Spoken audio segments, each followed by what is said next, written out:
तो दोस्तों स्वागत है आपका study with Madan Verma channel में। दोस्तों आपको बता दें कि हमारे द्वारा इस समय RO 2023 का जो री एग्ज़ाम हो रहा है और PCS प्री 2024 इन दोनों का कंबाइंड बैच GS का चलाया जा रहा है और हमने इस वीडियो के डिस्क्रिप्शन में उसकी प्लेलिस्ट दे दी है। अगर आप हमारे चैनल पर नए हो तो आप इस प्लेलिस्ट को ज़रूर चेकआउट करिएगा ताकि आपकी तैयारी और बेहतर और मजबूत बन सके। ठीक है, तो चलिए दोस्तों बिना समय गंवाए शुरू करते हैं आज का वीडियो। देखिए भौतिक विज्ञान में आज ये दूसरा पार्ट है। इससे पहले मैंने एक पार्ट बना दिया है, अगर आप लोगों ने अभी तक नहीं देखा है तो आप जाकर देख लीजिए। ठीक है, तो घटना चक्र के पूर्वावलोकन सीरीज में ये दूसरा पार्ट है भौतिक विज्ञान का। चलिए आज का पहला प्रश्न देखते हैं। तो देखिए पहला प्रश्न है कि टेलीविज़न प्रसारणों में श्रव्य संकेतों को प्रेषित करने के लिए प्रयुक्त तकनीक है। ठीक है, तो टेलीविज़न में जो प्रसारण दिए जाते हैं उसमें जो श्रव्य संकेत होते हैं, ठीक है, श्रव्य संकेतों को प्रेषित करने के लिए प्रयुक्त तकनीक है। तो इसमें से कौन सी तकनीक का प्रयोग किया जाता है? इसका सही आंसर क्या हो जाएगा? इसका सही आंसर हो जाएगा सी, आवृत्ति आरोपण की तकनीक को प्रयोग किया जाता है। ठीक है, आवृत्ति आरोपण के द्वारा ये श्रव्य संकेतों को प्रेषित करने के लिए प्रयुक्त किया जाता है। ठीक है, चलिए अगला प्रश्न है कि एक सितार में किस प्रकार की ध्वनि तरंगे उत्पन्न होती है? ठीक है, तो एक सितार में किस प्रकार की ध्वनि तरंगे उत्पन्न होती है? इसका सही आंसर क्या हो जाएगा? इसका सही आंसर हो जाएगा आपका डी, अप्रगामी एवं अनुप्रस्थ। ठीक है, अप्रगामी एवं अनुप्रस्थ तरंगे किसी सितार में उत्पन्न होती है। ठीक है, चलिए अगला प्रश्न है कि प्रत्यावर्ती विद्युत धारा को दिष्ट विद्युत धारा में परिवर्तित किया जाता है।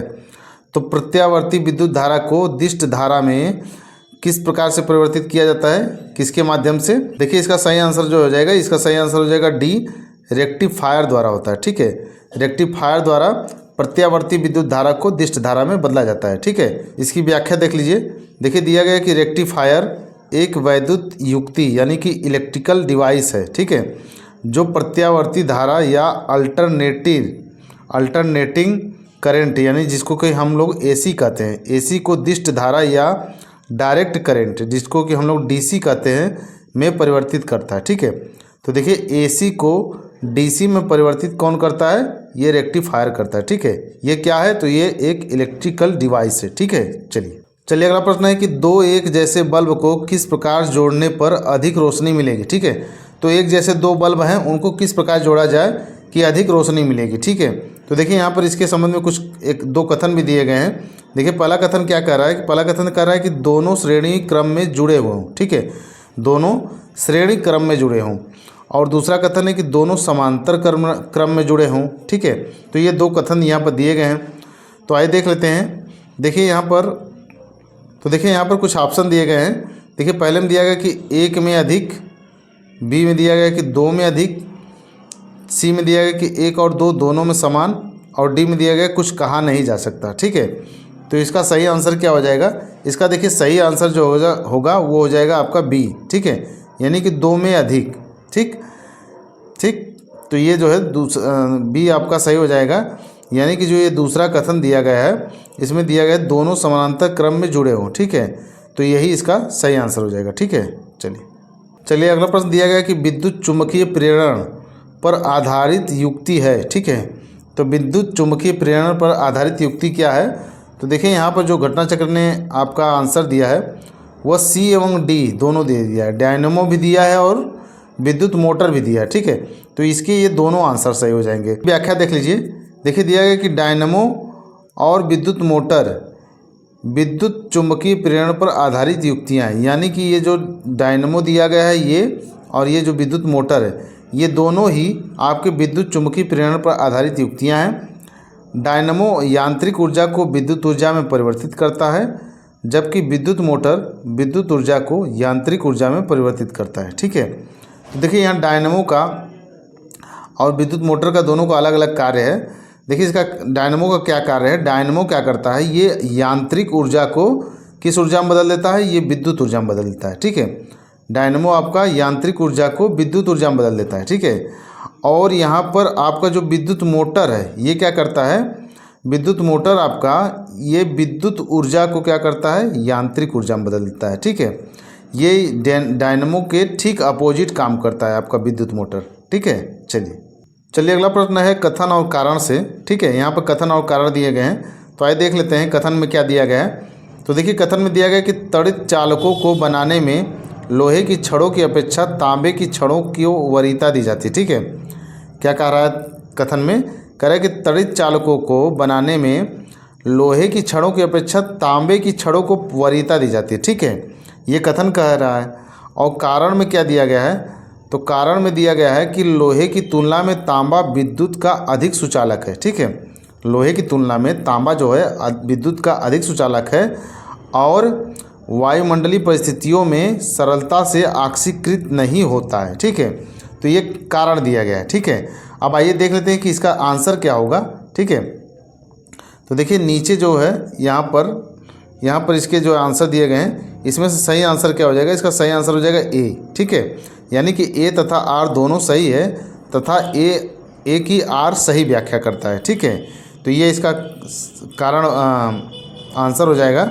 यानी कि यहाँ पर जो कथन और कारण दिए गए हैं ये दोनों सही हैं और यहाँ पर कारण कथन की सही व्याख्या कर रहा है। ठीक है, चलिए प्रश्न कि निम्नलिखित में से कौन ट्रांजिस्टर का एक महत्वपूर्ण भाग है। ठीक है, तो इनमें से कौन है जो कि ट्रांजिस्टर का एक महत्वपूर्ण भाग है, तो इसका सही आंसर हो जाएगा बी, जर्मेनियम।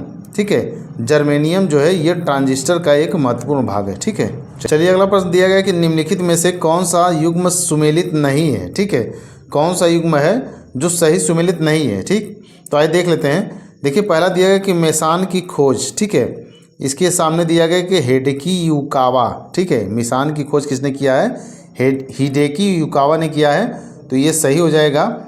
दूसरा दिया गया है आपका कि ये पहला सही हो जाएगा। दूसरा दिया गया कि पॉजिट्रॉन की खोज किसने किया है, तो ये CD एंडरसन ने दिया है, ये भी सही है। और तीसरा दिया गया कि सूर्य तथा तारों में, ठीक है, क्या दिया गया है, यहाँ देखिए दिया गया है अगला सी दिया गया है कि सूर्य तथा तारों में ऊर्जा उत्पादन का सिद्धांत, तो ये H.A. बेथे है। ठीक है, तो ये भी आपके सही हो जाएंगे।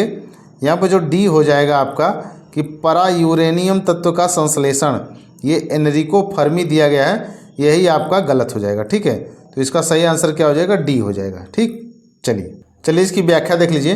देखिए दिया गया कि वर्ष 1938 में अमेरिकी वैज्ञानिक H.A. बेथे ने बताया कि सूर्य तथा ब्रह्मांड के अन्य तारों की ऊर्जा का स्रोत वहाँ होने वाला नाभिकीय संलयन है। ठीक है, किसको बताया था इन्होंने, H.A. बेथे ने। इन्होंने बताया था कि जो सूर्य के पास ऊर्जा होती है सूर्य और तारों में, वो नाभिकीय संलयन के द्वारा होती है। ठीक है, आगे दिया गया है कि आपका मेसान मूल कणों की खोज वर्ष 1935 में वैज्ञानिक हिडेकी युकावा ने की थी। ठीक है, तो मेसान जो मूल कण हैं इनकी खोज किसने की थी, इनकी खोज हिडेकी युकावा ने की थी। ठीक है, चलिए आगे दिया गया है आपका कि पॉजिट्रॉन नामक धनावेशित मूल कण की खोज वर्ष 1932 में CD एंडरसन ने, किसने, CD एंडरसन तथा UFS ने की थी। ठीक, और परा यूरेनियम तत्वों के संश्लेषण में एनरिको फर्मी का नहीं बल्कि GT सीबोर्ग, ठीक है, कौन है, GT सीबोर्ग का महत्वपूर्ण योगदान है। ठीक है, तो एनरिको फर्मी आपका परा यूरेनियम तत्वों की खोज नहीं किए थे, ये GT सीबोर्ग ने किया था। ठीक है, चलिए अगला प्रश्न है कि सूर्य से उत्पन्न ऊर्जा का स्रोत है। तो अभी आपने ऊपर पढ़ा कि सूर्य से उत्पन्न ऊर्जा का स्रोत क्या है, तो ये आपका नाभिकीय संलयन है। ठीक है, क्या है, नाभिकीय संलयन, इसके माध्यम से ही सूर्य और तारों में ऊर्जा उत्पन्न होती है। ठीक है, चलिए इसकी व्याख्या देख लीजिए। दिया गया कि नाभिकीय संलयन प्रक्रिया में परमाणु के नाभिक आपस में संलयित होते हैं। यह अत्यधिक गर्म परिस्थितियों में ही होता है। अन्य तारों की तरह सूर्य भी नाभिकीय संलयन प्रक्रिया द्वारा ऊष्मा एवं प्रकाश उत्पन्न करता है। आगे लिखा गया है कि इस प्रक्रिया में हाइड्रोजन का नाभिकीय संलयित होकर हीलियम का निर्माण करता है। ठीक है, तो ये आपका नाभिकीय संलयन की प्रक्रिया के द्वारा ही सूर्य और तारों में ऊर्जा उत्पन्न होती है। ठीक है, चलिए अगला प्रश्न है कि रेडियोधर्मिता के संदर्भ में निम्नलिखित कथनों में से कौन से कथन सही हैं। ठीक है, तो आइए देख लेते हैं। तो रेडियोधर्मिता के संबंध में क्या दिया गया है, देखिए दिया गया है, पहला कथन है कि रेडियोधर्मिता एक नाभिकीय गुण है। दूसरा कथन दिया गया कि नाभिकीय विखंडन के सिद्धांत पर हाइड्रोजन बम बनाया जाता है। ठीक है, ये दो तथ्य दिए गए हैं, तो इनमें बताना है कि कौन कौन से कथन सही है। ठीक है, तो देखिए इसका जो आंसर हो जाएगा वो हो जाएगा आपका ए। ठीक है, यानी केवल एक जो है ये कथन यहाँ पर सही हो जाएगा। ठीक है, तो एक कथन में क्या दिया गया है, पहला कथन कि रेडियोधर्मिता एक नाभिकीय गुण है, यही यहाँ पर सही हो जाएगा। बाकी दूसरा कथन जो दिया गया है ये गलत हो जाएगा। ठीक है, चलिए तो इसकी व्याख्या देख लीजिए। दिया गया कि रेडियोधर्मिता एक नाभिकीय गुण है। हाइड्रोजन बम नाभिकीय संलयन के सिद्धांत पर कार्य करता है। ठीक है, तो जो हाइड्रोजन बम है वो नाभिकीय संलयन के सिद्धांत पर कार्य करता है, न कि नाभिकीय विखंडन पर। ठीक है, चलिए अगला प्रश्न है कि कल्पक्कम प्रसिद्ध है। ठीक है, तो कल्पक्कम किस लिए प्रसिद्ध है? इसका सही आंसर क्या हो जाएगा? इसका सही आंसर हो जाएगा आपका ए, परमाणु शक्ति संयंत्र के कारण। ठीक है, ये परमाणु शक्ति संयंत्र केंद्र है, इसीलिए ये कल्पक्कम आपका प्रसिद्ध है। ठीक है, चलिए अगला प्रश्न है कि नाभिकीय संलयन रिएक्टरों के विषय में निम्नलिखित कथनों पर विचार कीजिए। ठीक, तो यहाँ पर कुछ कथन दिए गए हैं नाभिकीय संलयन रिएक्टर के संबंध में। ठीक है, आइए देख लेते हैं। देखिए पहला कथन दिया गया कि वे भारी नाभिकों के विखंडन के सिद्धांत पर कार्य करते हैं। दूसरा कथन दिया गया कि साधारणतया उनकी टोकमाक डिजाइन होती है। ठीक, ये दो कथन हो गए। तीसरा आपका कथन दिया गया कि वे बहुत अधिक तापक्रम पर कार्य करते हैं। ठीक, तो ये 3 कथन दिए गए हैं। ठीक है, तो आइए देख लेते हैं इनमें से कौन कौन से कथन सही होंगे। ठीक है, तो देखिए जो इसका सही आंसर हो जाएगा वो हो जाएगा सी। ठीक है, केवल 2 और 3 जो कथन दिया गया है वह यहाँ पर सही है। ठीक है, तो 2 और 3 में क्या दिया गया है? देखिए 2 में दिया गया कि साधारणतया उनकी टोकमाक डिजाइन होती है, ये सही है। और तीसरा कथन दिया गया कि वे बहुत अधिक तापक्रम पर कार्य करते हैं, यह भी आपका सही हो जाएगा। ठीक है, चलिए अगला प्रश्न है कि कंप्यूटर का पिता या जनक किसे माना जाता है? ठीक है, तो कंप्यूटर का पिता या जनक किसे कहा जाता है? आप सबको पता होगा, ये चार्ल्स बेबेज को कहा जाता है। ठीक है, चार्ल्स बेबेज जो है इन्हें कंप्यूटर का पिता कहा जाता है। ठीक है, चलिए अगला प्रश्न है कि माउस है। ठीक है, माउस क्या है? तो ये माउस क्या है? माउस जो है आपका एक इनपुट डिवाइस है। ठीक है, माउस एक इनपुट डिवाइस है। ठीक है, चलिए अगला प्रश्न है कि कंप्यूटर में प्रयुक्त माउस की बॉडी लगभग 40 वर्ष पूर्व बनाई गई थी। उस समय यह बना था, तो उस समय यह किस चीज़ का बना था? तो इसका सही आंसर हो जाएगा डी, यह लकड़ी का बना था। ठीक है, 40 साल पहले ये जो माउस हुआ करता था कंप्यूटर का, यह लकड़ी का बना हुआ करता था। ठीक है, चलिए अगला प्रश्न है कि लाइ-फाई के संबंध में निम्नलिखित में से कौन सा कथन सही नहीं है? ठीक है, तो लाइ-फाई के संबंध में कौन सा कथन सही नहीं है? तो देखिए यहाँ पर घटना चक्र ने आपका 2 आंसर माना है। ठीक है, यानी आपका बी और डी दोनों को माना है कि ये दोनों जो है आपके लाइ के संबंध में सही कथन नहीं है। ठीक है, तो देखिए बी और डी छोड़ देते हैं। ठीक, ये 2 कथन तो गलती हैं। हम ए को और क्या कहते हैं आपका सी को देख लेते हैं, ताकि जो कथन सही है वो आप जान जाए। ठीक है, तो देखिए ए में क्या है कि लाइ-फाई का विस्तृत रूप लाइट फिडेलिटी यानी कि प्रकाश तद्रुपता है, यह आपका सही हो जाएगा। और आपका कथन सी जो दिया गया कि लाइ-फाई द्वारा 10 GB प्रति सेकेंड डाटा को 1 किलोमीटर की परिधि में भेजा जा सकता है, यह भी आपका सही हो जाएगा। ठीक है, चलिए अगला प्रश्न है कि Indian institute of remote sensing स्थित है। तो Indian institute of remote sensing कहाँ पर स्थित है? तो इसका सही आंसर क्या हो जाएगा? इसका सही आंसर हो जाएगा बी, ये देहरादून में स्थित है। ठीक है, चलिए अगला प्रश्न है कि वर्ल्ड वाइड वेब। ठीक है, वर्ल्ड वाइड वेब यानी WWW एक हाइपर मीडिया सिस्टम है, क्योंकि यह ठीक है यानी दिया गया है कि जो WWW यानी कि वर्ल्ड वाइड वेब जो होता है वो एक हाइपर मीडिया सिस्टम होता है। ठीक है, क्या होता है? हाइपर मीडिया सिस्टम है, क्योंकि यह ठीक है यह पूछा जा रहा है। तो इसका सही आंसर क्या हो जाएगा? इसका सही आंसर हो जाएगा आपका बी। ठीक है, क्योंकि यह दूसरे कंप्यूटर संसाधनों को जोड़ता है। ठीक है, इसीलिए इसे हाइपर मीडिया सिस्टम कहा जाता है। ठीक है, चलिए इसकी थोड़ी सी व्याख्या देख लीजिए। देखिए दिया गया कि वर्ल्ड वाइड वेब यानी WWW आपस में जुड़े हाइपर टेक्स्ट दस्तावेजों को इंटरनेट द्वारा प्राप्त करने की प्रणाली है। ठीक है, एक वेब ब्राउज़र की सहायता से हम उन वेब पन्नों को देख सकते हैं जिनमें टेक्स्ट, इमेज, वीडियो एवं अन्य मल्टीमीडिया होते हैं और हाइपरलिंक की सहायता से पन्नों के बीच आवागमन कर सकते हैं। ठीक है, तो ये WWW के संबंध में डिस्क्रिप्शन रहा। ठीक है, चलिए अगला प्रश्न है कि विंडोज़ ऑपरेटिंग सिस्टम विकसित किया गया है। ठीक है, विंडोज़ ऑपरेटिंग सिस्टम ये विकसित किया गया है, किसके द्वारा विकसित किया गया? ठीक है, तो इसका सही आंसर हो जाएगा आपका ए, माइक्रोसॉफ्ट द्वारा ये विकसित किया गया। ठीक है, विंडोज़ ऑपरेटिंग सिस्टम किसके द्वारा विकसित किया गया है? यह माइक्रोसॉफ्ट द्वारा विकसित किया गया है। ठीक है, चलिए आगे दिया गया है कि कंप्यूटर में स्मृति के प्रकार हैं। तो कंप्यूटर में स्मृति के कौन कौन से प्रकार हैं? देखिए यहाँ पर दिया गया है आपका सेमीकंडक्टर, फिर दिया गया है मैग्नेटिक, ठीक, आगे दिया गया है आपका सर्वर और चौथा दिया गया है आपका ऑप्टिकल। ठीक है, तो तो इसमें से हमको बताना है कि इसमें से कौन कौन सा सही आंसर है।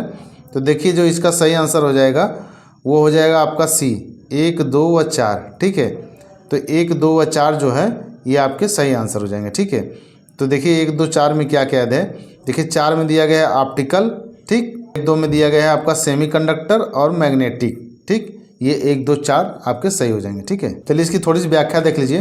देखिए दिया गया कंप्यूटर में स्मृति 2 प्रकार की होती है।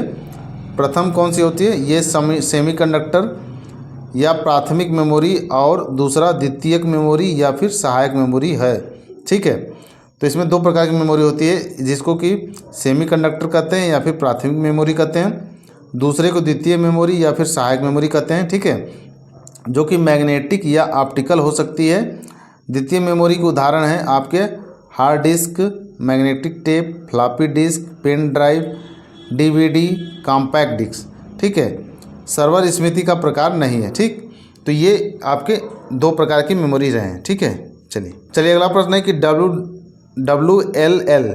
WLL का अर्थ है। ठीक है, तो WLL का क्या अर्थ है, तो इसका सही आंसर हो जाएगा C, wireless in local loop. Wireless in local loop, ये WLL का अर्थ है। ठीक है, चलिए अगला प्रश्न है कि कंप्यूटर में शब्द की लंबाई नापी जाती है। कंप्यूटर में शब्द की लंबाई किससे नापी जाती है, तो इसका सही आंसर हो जाएगा ए, बिट्स से नापी जाती है। ठीक है, बिट्स से आपकी कंप्यूटर में शब्द की लंबाई नापी जाती है। ठीक है, चलिए कि 1 MB मेमोरी है, तो 1 MB मेमोरी किसके बराबर होती है, तो ये आपका 1024 किलोबाइट्स के बराबर होती है। ठीक है, 1024 किलोबाइट मतलब आपका KB हो जाएगा। ठीक है, तो 1024 KB बराबर हो जाएगा आपका 1024 KB बराबर आपका हो जाएगा 1 MB।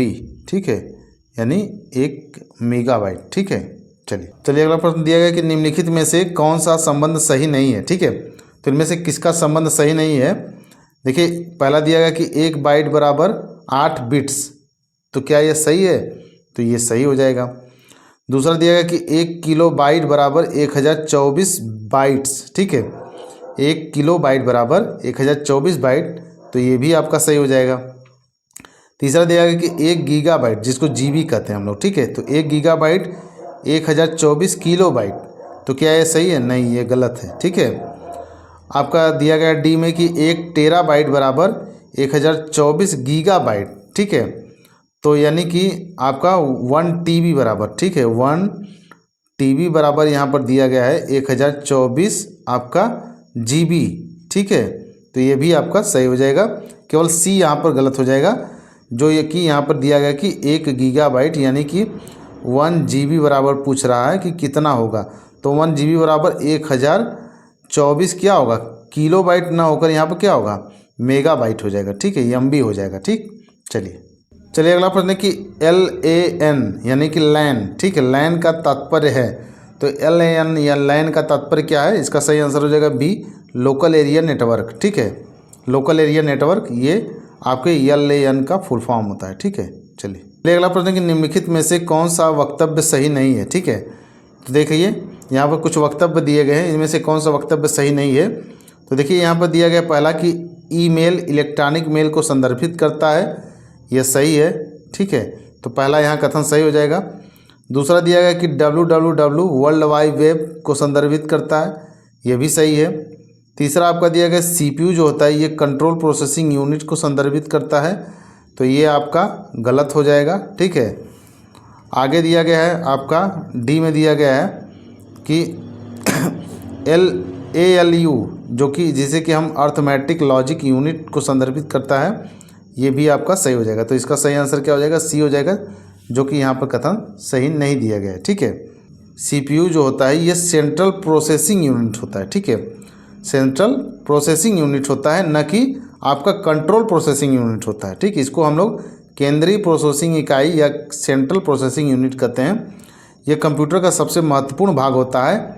यह कंप्यूटर का वह भाग है जहाँ पर कंप्यूटर प्राप्त सूचनाओं का विश्लेषण करता है, और उसमें जो आपका यहाँ पर जो दिया गया है आंसर में, यहाँ पर देखिए कंट्रोल प्रोसेसिंग यूनिट दिया गया है। ठीक है, न कि सेंट्रल प्रोसेसिंग यूनिट। ठीक, चलिए अगला प्रश्न है कि निम्न में से कौन कंप्यूटर हार्डवेयर नहीं है। ठीक है, तो इनमें से कौन सा कंप्यूटर हार्डवेयर नहीं है, इसका सही आंसर हो जाएगा B, कंपाइलर जो है ये कंप्यूटर हार्डवेयर नहीं है, ठीक है।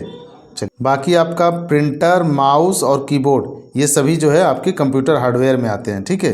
चलिए, अगला प्रश्न है कि ऐसी युक्ति जो आंकड़ों को आवेगों में परिवर्तित करती है तथा उन्हें टर्मिनल से कंप्यूटर को और कंप्यूटर से टर्मिनल को टेलीफोन लाइन पर संप्रेषित करती है, ठीक है, वह है। तो इसका सही आंसर क्या हो जाएगा? इसका सही आंसर हो जाएगा आपका डी, मॉडेम, ठीक है। मॉडेम जो होता है ये आपका टर्मिनल से कंप्यूटर को और कंप्यूटर से टर्मिनल को टेलीफोन लाइन संप्रेषित करता है, ठीक है। चलिए, अगला प्रश्न है कि मॉडेम एक हार्डवेयर युक्ति है जो जोड़ती है। तो मॉडेम एक हार्डवेयर युक्ति है, ये किसको जोड़ती है? इसका सही आंसर क्या हो जाएगा? इसका सही आंसर हो जाएगा आपका सी, टेलीफोन लाइन और कंप्यूटर को जोड़ती है, ठीक है। चलिए, अगला प्रश्न है कि रोम मेमोरी है, ठीक है। तो रोम मेमोरी क्या है? इसका सही आंसर हो जाएगा आपका ए, केवल पढ़ने के लिए है, ठीक है, केवल पढ़ने के लिए। देखिए, रोम जो होता है इसको ROM कहा जाता है, यानी कि रीड ओनली मेमोरी इसको कहा जाता है, ठीक है। जैसा कि नाम से ही स्पष्ट है कि इस मेमोरी में संग्रहित सूचना को केवल पढ़ा जा सकता है, उसे परिवर्तित नहीं किया जा सकता है। कंप्यूटर के बंद होने पर भी रोम में सूचनाएं संग्रहित रहती हैं, नष्ट नहीं होती हैं, ठीक है। चलिए, अगला प्रश्न है कि कंप्यूटर शब्दावली में USB का पूर्ण रूप यानी फुल फॉर्म क्या होता है, ठीक है। तो कंप्यूटर शब्दावली में USB का फुल फॉर्म क्या होता है? तो देखिए, यहाँ पर USB का जो फुल फॉर्म हो जाएगा वो हो जाएगा यूनिवर्सल सीरियस बस, ठीक है। यूनिवर्सल सीरियल बस, यही इसका फुल फॉर्म हो जाएगा, ठीक है। तो ये सही हो जाएगा। चलिए, अगला प्रश्न है कि सूचना प्रौद्योगिकी की शब्दावली में जिसे उपयोगकर्ता के ईमेल का पता ज्ञात करने के लिए प्रयुक्त करते हैं वह है, ठीक है। तो वह क्या होता है? इसका सही आंसर क्या हो जाएगा? इसका सही आंसर हो जाएगा सी, फिंगर, ठीक है। तो फिंगर के द्वारा हम जो है उपयोगकर्ता के ईमेल का पता ज्ञात कर सकते हैं, ठीक है। चलिए, अगला प्रश्न है कि डिजिटल कंप्यूटर किस सिद्धांत पर कार्य करता है, ठीक है। तो डिजिटल कंप्यूटर किस सिद्धांत पर कार्य करता है? इसका सही आंसर हो जाएगा डी, ये लॉजिकल सिद्धांत पर कार्य करता है, ठीक है, लॉजिकल सिद्धांत पर। चलिए, अगला प्रश्न है कि IRC, ठीक है, IRC का तात्पर्य है। तो इस IRC का तात्पर्य क्या होता है? इसका सही आंसर हो जाएगा बी, इंटरनेट रिले चैट, ये IRC का तात्पर्य होता है, ठीक है। चलिए दोस्तों, आज की इस वीडियो में बस इतना ही। अगर हमारी ये वीडियो आपको पसंद आई हो तो प्लीज़ कमेंट बॉक्स में कमेंट जरूर करिएगा। अगर आप हमारे चैनल पर नए हो तो हमारे इस चैनल को सब्सक्राइब कर, वीडियो को लाइक कर, बेल आइकन को प्रेस कर ऑल पर क्लिक कर दीजिएगा, ताकि आप सब तक हमारी वीडियो की नोटिफिकेशन पहुँचती रहे। धन्यवाद।